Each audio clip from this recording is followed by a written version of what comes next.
Hello good morning friends, क्या हाल है सभी लोगों का। वेलकम अभी वेलकमिंग यू एवरीवन। चलिए हम लोग जानते हैं कि अटल पेंशन योजना के बारे में, जो कि अनऑर्गेनाइज सेक्टर के लिए यानी कि असंगठित क्षेत्र के लिए इस पेंशन योजना को शुरू किया गया है। यह सामाजिक सुरक्षा के अंतर्गत यानी जो एक तरह का सोशल सिक्योरिटी है उसका ये पार्ट है, और ये आपके एग्जामिनेशन के लिए इंपॉर्टेंट भी रहा है। इस अभी हम लोग अटल पेंशन योजना के बारे में क्यों बात कर रहे हैं, दरअसल क्या है कि 9 ऑफ मई को 2020 में इसके पूरे 5 साल पूरे हुए हैं। तो इसके बारे में कई लेखा जोखा आएगा, इसका परफॉर्मेंस किस तरीके का रहा हुआ है इसके बारे में चर्चा होगी। ठीक है, तो इसी मद्देनजर अभी हम लोग बात करने वाले हैं अटल पेंशन योजना के ऊपर में। ठीक है ना। सो इसका रिपोर्ट कार्ड जारी कर दिया गया है। इस रिपोर्ट कार्ड से संबंधित प्रश्न भी आपके एग्जामिनेशन में पूछे जा सकते हैं। ठीक है, सो इसलिए हम लोग अटल पेंशन योजना के बारे में बात करना चाहते हैं। ठीक है, फटाफट एक काम कीजिए, सभी लोग जितने भी लोग हैं प्लीज सेशन को पहले लाइक और शेयर जरूर कर दीजिए, जितना भी हो सकता है मैक्सिमम लाइक एंड शेयर कर दीजिए। ठीक है, तब तक मैं आपको अपनी जो जानकारी होती है वो मैं आपको दे देता हूँ। अन अकाडमी सब्सक्रिप्शन के बारे में आप लोगों को बता दूं मैं कि आप लोग ये जान लीजिए कि अभी मैं फटाफट अभी आप लोगों के लिए जल्द ही आपके लिए Indian polity fresh foundation batch, Indian polity foundation batch के लिए शुरू कर रहा हूँ। इसके इंटरनेशनल रिलेशंस भी शुरू कर रहा हूँ फाउंडेशन। ठीक है ना, जिसमें स्टैटिक पोर्शन यानी कि हिस्टोरिकल डेवलपमेंट जितने भी होंगे, स्टैटिक प्लस प्लस डायनामिक यानी that is called current affairs based. ठीक है ना, इन सारी चीज़ों को हम लोग कवर करेंगे। ठीक है, उसके बाद गवर्नेंस भी हम लोग बात करने वाले हैं, गवर्नेंस भी बात करेंगे। ठीक है ना, इंडियन पॉलिटी का मतलब पॉलिटी एंड कॉन्स्टिट्यूशन दोनों का दोनों हम लोग बात करेंगे। जैसे आप सिलेबस में देखेंगे तो आपको दिखाई देगा कि पॉलिटी भी और कॉन्स्टिट्यूशन भी, ये दोनों हम लोग बात करेंगे। अगर ये हम लोग चर्चा करें तो आपके यूपीएससी मेंस में ये सेकंड पेपर का मेजर पोर्शन है। इसके अलावा यहाँ पर मैं आप देखेंगे तो जो सोशल इश्यूज हैं उनके भी प्रश्न आपको देखने को मिलेंगे। ठीक है, तो वो उसका भी सेक्शन है। ठीक है, तो अभी हम लोग बात करेंगे इसमें जो मेजर सेक्शन है इंडियन पॉलिटी में। पॉलिटी का मतलब पॉलिटी एंड कॉन्स्टिट्यूशन से मेरा मतलब है, इंडियन इंटरनेशनल रिलेशन से है, जिसमें स्टैटिक पोर्शन यानी कि पूरा का पूरा हिस्टोरिकल डेवलपमेंट हम लोग बात करेंगे, फिर उसके सारे डायनामिक्स के ऊपर बात करेंगे, गवर्नेंस के ऊपर बात करेंगे, और साथ ही साथ अभी मैं अनअकैडमी के प्लेटफॉर्म पे आपके लिए वर्ल्ड हिस्ट्री भी शुरू करूंगा। ये वर्ल्ड हिस्ट्री इसके पीछे का लॉजिक यही है, इसके पीछे लॉजिक ये है कि इंटरनेशनल रिलेशंस और जो वर्ल्ड हिस्ट्री है इसके कई टॉपिक बहुत तरीके के आपको कॉमन दिखाई देते हैं। ठीक है ना, तो मैं इतना कर लूंगा ताकि आपका वर्ल्ड हिस्ट्री और आपका इंटरनेशनल रिलेशन दोनों में ये चीज़ें कवर अप हो जाए। ठीक है ना, ये जो कि आपका पेपर 1 का ये पार्ट है। ठीक है, सो इतनी चीज़ें अभी very soon I am going to start with. तो जो कोई भी इनको लगता है कि जिनको 2021 के लिए 2022 के लिए अगर प्रिपेयर करना है, 2021 या 2022 के लिए प्रिपेयर करना है, तो आप अनअकैडमी के सब्सक्रिप्शन को प्लेटफॉर्म को ज्वाइन कर सकते हैं। ठीक है, जिन लोगों को 2020 का अगर मेंस देना होगा वो उनके लिए भी बहुत ज़्यादा बेनिफिशियल होने वाला है। सो कोई भी व्यक्ति जो 2020 के लिए मेंस दे रहे हो 2021 या 22 के लिए, तो आप निश्चित तौर पर अनअकैडमी का सब्सक्रिप्शन ज्वाइन कर ले सकते हैं। ठीक है ना, और इसके लिए जो मेरा कोड है वो है पवन 10 का कोड। पवन 10 का कोड अप्लाई करने से आपको दो चीज़ें मिलेंगी, मैं आपको बिल्कुल क्लियर कर दूं। पहला तो ये है कि आपको 10% का डिस्काउंट मिलता है, 10% का डिस्काउंट है यानी कि छूट है। और उसके बाद जो है उसमें आपको मेरा पर्सनल गाइडेंस आपको मिलेगा, पर्सनल गाइडेंस मिलने वाला है, पर्सनल गाइडेंस मिलने वाला है। ठीक है ना, पर्सनल गाइडेंस मिलेगा। ठीक है, तो ये बात है। तीसरा इंपॉर्टेंट बात मैं बता दूं कि जो लोग भी अगर मेरे कोड के थ्रू आते हैं, पवन 10 के थ्रू, तो मेरी एक मोरल रिस्पॉन्सिबिलिटी होती है। वैसे तो पूरे मैं टीचर हूं, मेरे सारे छात्रों के प्रति मेरी कुछ ना कुछ जिम्मेदारी होती है, लेकिन जो लोग पवन 10 का कोड यूज़ करके अगर आते हैं तो उनके प्रति मेरी एक नैतिक जिम्मेदारी होती है। तो आप एक काम जरूर कीजिएगा, जो कोई भी मेरे कोड के थ्रू आते हैं प्लीज़ मुझे ये pawan.kumar@wifi.com का मेल ID है, इस पर आप मुझे मेल कर दीजिएगा ताकि मैं आपके साथ जुड़ सकूं। ठीक है ना, और जुड़ करके मैं जो भी गाइडलाइंस देता रहूंगा आप उसको फॉलो करते रहेंगे, फॉलो कीजिए और फिर अपने जो लक्ष्य को उसको हिट करते रहिए। क्योंकि आप जानते हैं कि पूरे एग्जामिनेशन की जर्नी में, प्रिपरेशन की जर्नी में, you always need to have a mentor as well I am putting. ठीक है ना, टीचर के अलावा आपको मेंटरिंग की भी जरूरत पड़ती है, तो आप निश्चित तौर पे आप यहाँ मुझे लिख सकते हैं। सो pawan.kumar@wifi.com पे लिखिए।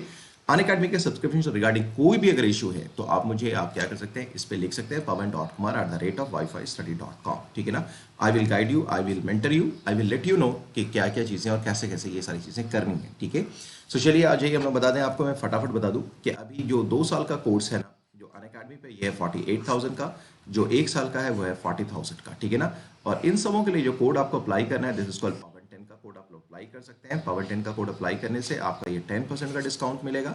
और ये पवन चूंकि मेरा नाम है तो आप यहाँ से क्या होंगे, मेरे गाइडेंस में भी आएंगे, मेरे पर्सनल गाइडेंस में भी आप आ सकते हैं। ठीक है ना, सो ये 40,000 का है, 10% डिस्काउंट की वजह 36,000 का, ये 48,000 का है, तो ये 10% के डिस्काउंट के बाद पवन 10 का कोड यूज करेंगे तो 43,200। ठीक है, मैं फिर से कह रहा हूँ कि अगर कोई भी मेरे कोड के थ्रू आते हैं तो निश्चित तौर पे आप अपना इनवॉइस मुझे मेल ज़रूर कर दीजिएगा। जरूर मेल कर दीजिएगा, ठीक है। तो चलिए आइए हम लोग बात करना शुरू करते हैं। लेकिन उससे पहले एक चीज़ और बता दूं कि मेरा टेलीग्राम लिंक भी है। टेलीग्राम लिंक को आपको ज्वाइन करना लिंक है, आपको अगर ज्वाइन करना है, सर्च करने में परेशानी यहाँ हो रही है, तो आप एक काम कीजिए, पवन सर यूपीएससी एडुकेटर डालिए, ठीक है ना, सीधे पवन सर यूपीएससी एडुकेटर, आप इस टेलीग्राम ग्रुप को ज्वाइन कर सकते हैं। तो चलिए आज हम लोग बात करना शुरू करते हैं अटल पेंशन योजना के ऊपर। देखिए दरअसल क्या है कि जो अटल पेंशन योजना है ना, ये एक सोशल सिक्योरिटी स्कीम है और ये सेंट्रल गवर्नमेंट का एक फ्लैगशिप प्रोग्राम है, यानी कि प्रमुख प्रोग्राम है, ठीक है ना। अभी 9 मई को अटल पेंशन योजना का 2020 में पूरा 5 साल कंप्लीट हुआ, सक्सेसफुल इंप्लीमेंटेशन हुआ है। सो याद है सक्सेसफुल इंप्लीमेंटेशन, तो जाहिर सी बात है आपके मेंस के लिए आपसे पूछा जा सकता है कि अटल पेंशन योजना कहाँ तक सामाजिक सुरक्षा उपलब्ध करवाने में अपना सफल रहा है इन 5 वर्षों में। तो इसके आप मेंस के लिए अपने लिए एक जो आंसर राइटिंग आप करते हैं, तो इसमें एक प्रश्न आप लिख लीजिए कि पिछले 5 वर्षों में अटल पेंशन योजना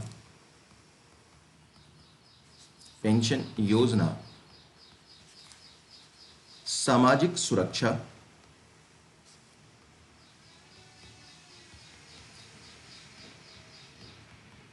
उपलब्ध करवाने में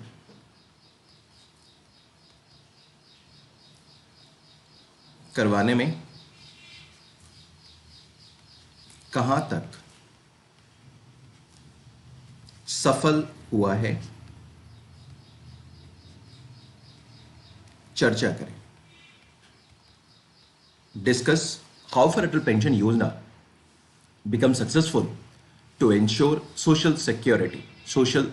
और आपको मैं बता दूं कि कई लोगों ने आज लिखा है अपना, जो कल का जो प्रश्न था, जो ऐसे था, उस पर आपने सुनीता बोरा ने बहुत अच्छा लिखा है। सुनीता बोरा के अलावा भी बहुत सारे लोगों ने क्या किया है, प्रयास किया है, लेकिन अंकित मौर्य ने नहीं किया है। फिर नायक हैं RS नायक, उन्होंने भी बहुत अच्छा लिखा है। इसके अलावा अंकिता सिंह ने भी काफ़ी अच्छा लिखा है। कई लोगों ने बहुत ही अच्छा लिखने का प्रयास किया है। अंकिता सिंह का परफॉर्मेंस काफ़ी अच्छा रहा है। आकृति और Ankita Singh, I just forgetting the name, उन्होंने काफ़ी अच्छा लिखने का प्रयास किया है, ठीक है ना।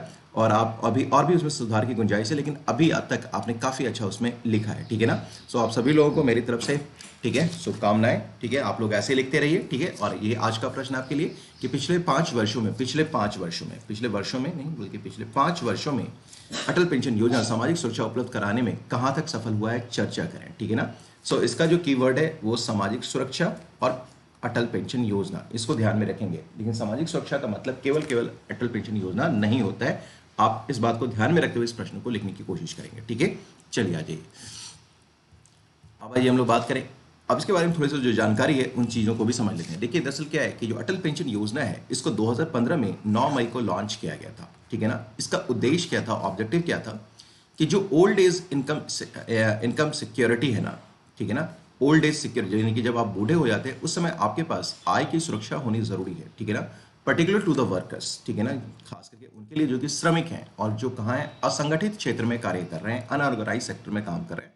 And government providing guarantee of minimum pension, ठीक है ना, आफ्टर 60 ईयर्स ऑफ एज। और सरकार क्या करती है, इसके बाद आपको न्यूनतम एक पेंशन निर्धारित करती है, इसकी गारंटी देती है, दैट इज कॉल्ड गारंटी है ये, आफ्टर 60 ईयर्स ऑफ एज, ठीक है ना। The scheme even after garnering 2.23 crores under the ambit of pension still remains unequivocally relevant for addressing the challenges of rapidly increasing aging population of India। अभी तक अगर हम लोग बात करें 2020 में, तो यहाँ तक अभी तक इतने लोगों को इस अटल पेंशन योजना में के अंतर्गत लाया जा चुका है, 2.23 करोड़ वर्कर्स आ चुके हैं, ठीक है ना। इसके बाद भी काफ़ी ज़्यादा महत्वपूर्ण है, क्योंकि आप देखेंगे कि इंडिया में जो है सो जो ओल्ड एज जो पॉपुलेशन है वो बहुत तेजी से बढ़ता चला जा रहा है। तो इसको एड्रेस करने के लिए इसकी सार्थकता अभी भी, इस योजना की सार्थकता अभी भी बनी हुई है, ठीक है ना।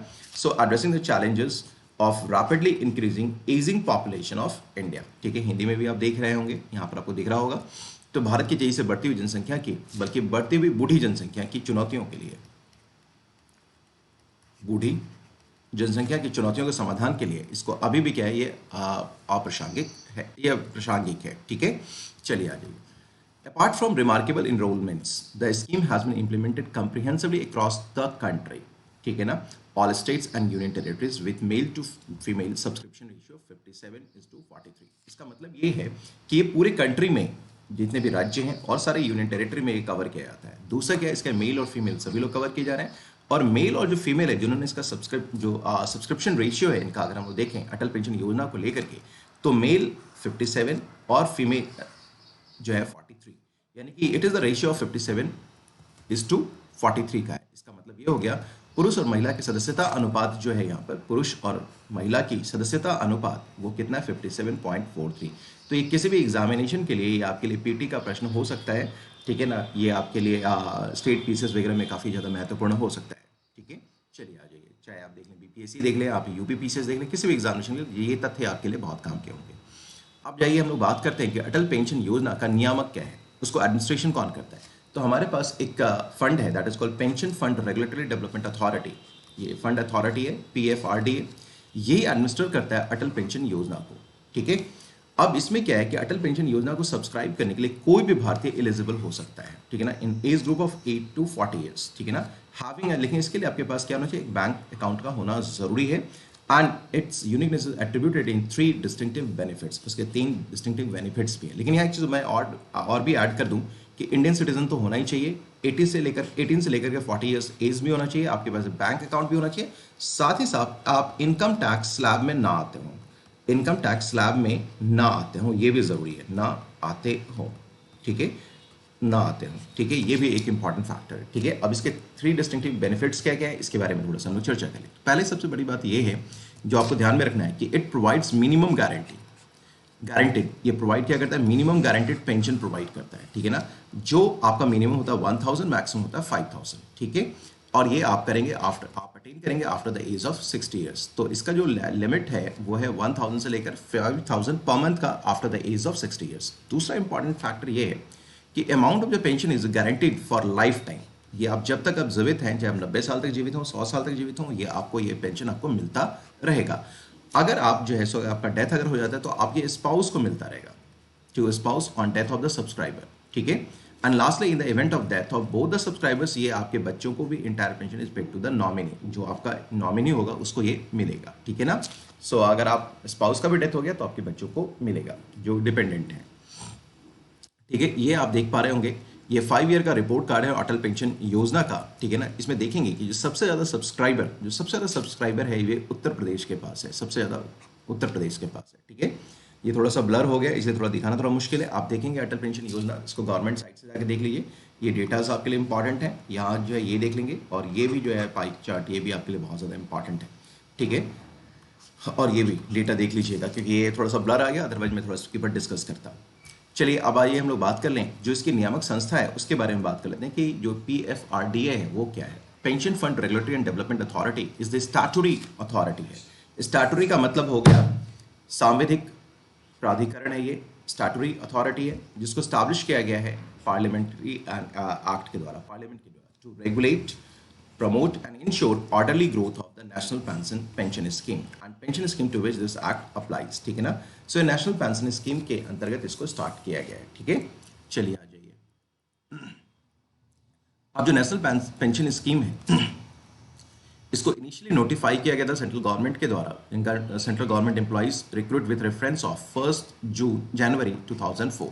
सो NPS was initially notified for central government employees recruits with reference to 1st January 2004 and subsequently adopted by almost all state governments for its employee, ठीक है ना। सो एनपीएस की शुरुआत जो हुई है, अभी जो न्यू पेंशन स्कीम है वो 1 जनवरी 2004 से सेंट्रल गवर्नमेंट ने अपने नए जितने भी उसके रिक्रूट्स हैं उनके लिए किया था। आगे चल करके जितने भी स्टेट गवर्नमेंट्स हैं उन्होंने भी अपने एम्प्लॉय के लिए इसको इफेक्टिव कर दिया एनपीएस को, यानी कि new pension scheme is affected from 1 जनवरी 2004। अब जो एनपीएस है, न्यू पेंशन स्कीम है, इसको एक्सटेंड किया गया है टू ऑल इंडियन सिटीजन्स, चाहे वो रेसिडेंट हो, नॉन रेसिडेंट हो या ओवरसीज हो, on a voluntary basis and to cooperate for its employees, ठीक है ना। ये सब के लिए एक्सटेंड कर दिया जो कि यहाँ निवास कर रहे हो, ना अनिवासी हो या ओवरसीज में रहते हो, ठीक है। मेरी बात समझ, विदेशी में रहते हो।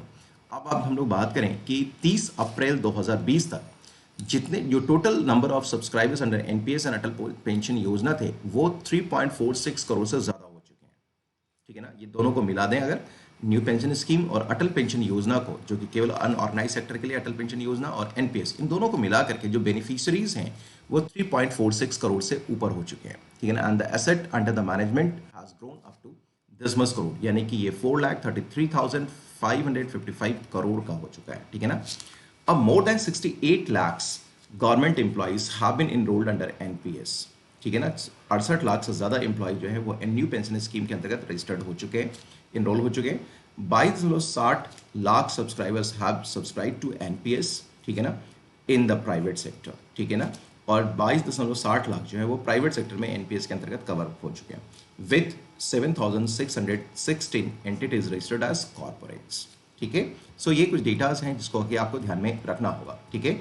तो आज आपका प्रश्न आप लोग को ध्यान में आ ही चुका है कि आपको क्या करना है। आपको ये करना है कि पिछले 5 वर्षों में अटल पेंशन योजना ने किस तरीके से सामाजिक सुरक्षा को अपने देश के अंतर्गत सुरक्षित किया है, इसके ऊपर में चर्चा करनी है, आपको चर्चा करनी है, ठीक है। इसका मतलब क्या है, डेटा, सामाजिक सुरक्षा योजना, अटल पेंशन योजना को फोकस करते हुए आप लिखेंगे, ठीक है ना। So once again I am thanking you everyone जिनकी ने इनिशिएट किया है। Sunita Bora is right written well, ठीक है। नायक जी ने लिखा है, बहुत अच्छा लिखा है। एंड देन इसमें जो है मैंने देखा है कि कुछ और जो लोग हैं वो उन्होंने नहीं लिखा है, ठीक है।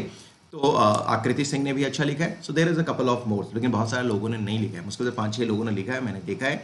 तो आप जिन लोगों ने आपने लिखा है, थैंक यू वेरी मच। और आप लोग जो लोग लिख रहे हैं उसको प्लीज़ लिखते रहिए, मैं देखता रहूँगा। मैंने बताया कि थोड़ा सा समयाभाव है, थोड़ा सा मुझे अभी मैंने बताया व्यक्तिगत समस्याओं की वजह से मैं थोड़ा कंसिस्टेंट नहीं रह पा रहा हूँ। मैं निश्चित तौर पे, लेकिन जब भी मुझे मौका मिलता है मैं आपके आंसर्स को रिव्यू ज़रूर करूँगा।